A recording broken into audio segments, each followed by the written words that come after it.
ನೀವು ಒಳ್ಳೆ ಡ್ರಾಯಿಂಗ್ ಕೋಚರ್ ಆ ಭಾಗದಲ್ಲಿ ಸ್ಥಳೀಕರು ಇರ್ತಕ್ಕಂಥ ಜಾಗದಲ್ಲಿ ಸೇರಿಸಿ 1 ವರ್ಷ 2 ವರ್ಷದಲ್ಲಿ ಮಕ್ಕಳು ಒಳ್ಳೆ ತುಂಬ ಚೆನ್ನಾಗಿ ಕಲಿತಾರೆ, ಬರೀತಾರೆ.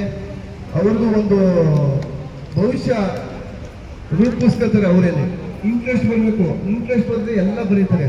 ಈಗ ನಮ್ಮ ಇಲ್ಲಿ ಯಾರೋ 1-2-3 ಜನ ಲಾಸ್ಟ್ ಟೈಮ್ ಯಾರೋ ತಗೊಂಡಿದ್ರು, ಆಚರಿಸ್ ಟೈಮ್ ಯಾರೋ ತಗೊಂಡಿದ್ರು.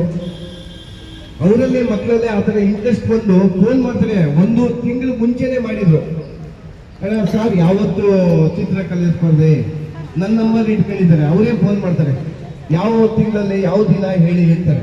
ನಾವು ಡೇಟೇ ಫಿಕ್ಸ್ ಮಾಡಿರಲ್ಲ. ಅವ್ರಿಗೆ ಇಂಟ್ರೆಸ್ಟ್ ಇರ್ತದೆ, ಮಕ್ಕಳಿಗೆ ಫೋನ್ ಮಾಡ್ತಾರೆ. ಅವರೇ ನನ್ನ ನಂಬರ್ ಇಟ್ಕೊಂಡು.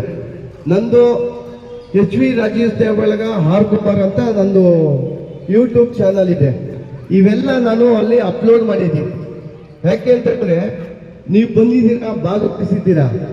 ಪ್ರೈಜು ಯಾರು ಬಂದಿರ್ತಾರೆ, ಪ್ರತಿಯೊಂದು ಯಾವಾಗ ಕಾರ್ಯಕ್ರಮ ಮಾಡ್ತೀನಿ ಪ್ರತಿಯೊಂದು ನಮ್ಮ HV ರಾಜೇಶ್ ದೇವಳಗ ಆರ್ ಕುಮಾರ್ ಅಂತ ನನ್ನ ಹೆಸರು. ಯೂಟ್ಯೂಬಲ್ಲಿ ಕುಮಾರ್ ಆರ್ ಹುಡುಕು ಅಂತ ಹೊಡೀರಿ. ಕುಮಾರ್ ಆರ್ ಹುಡುಕು ಅಂತ ಹೊಡೆದ್ರೆ ಆ ಯೂಟ್ಯೂಬ್ ಚಾನಲಲ್ಲಿ ನಮ್ದೆಲ್ಲ ಯಾವಾಗ ಏನು ಕೆಲಸ ಮಾಡ್ತಾ ಇದ್ದೀನಿ, ಏನು ಮಾಡಿದ್ದೀನಿ, ಇವತ್ತು ಬರ್ತ್ಡೇಗೆ ಯಾವುದೋ ಒಬ್ಬರ ಹೆಸರಲ್ಲಿ ಗಿಡ ಹಾಕಿದ್ದೀನಿ, ಅಥವಾ ಮುಂದಿನ ದಿನದಲ್ಲಿ ಒಂದು ಗಿಡ ಕೊಡುವ ಕಾರ್ಯಕ್ರಮಕ್ಕೆ ಇಂಥ ದಿನ ಅಂತ ತೋರಿಸಿ ಮಾತಾಡಿ ಆ ದಿನ ಕಾರ್ಯಕ್ರಮಕ್ಕೆ 1000 ಗಿಡ ಕೊಟ್ಟಿದ್ದೀನಿ. ಇವೆಲ್ಲನೂ ಅಪ್ಲೋಡ್ ಮಾಡ್ತಾ ಇದ್ದೀನಿ ನಾನು. ಕುಮಾರ್ ಆರ್ ಹುಡುಕು ಅಂತ ಒಂದು ಯೂಟ್ಯೂಬಲ್ಲಿ ನೋಡಿದ್ರೆ ಪ್ರತಿಯೊಂದು ನಿಮಗೆ ಸಿಗುತ್ತೆ, ವಿಚಾರಗಳು ತಮಗೆ ಮುಟ್ಟುತ್ತೆ.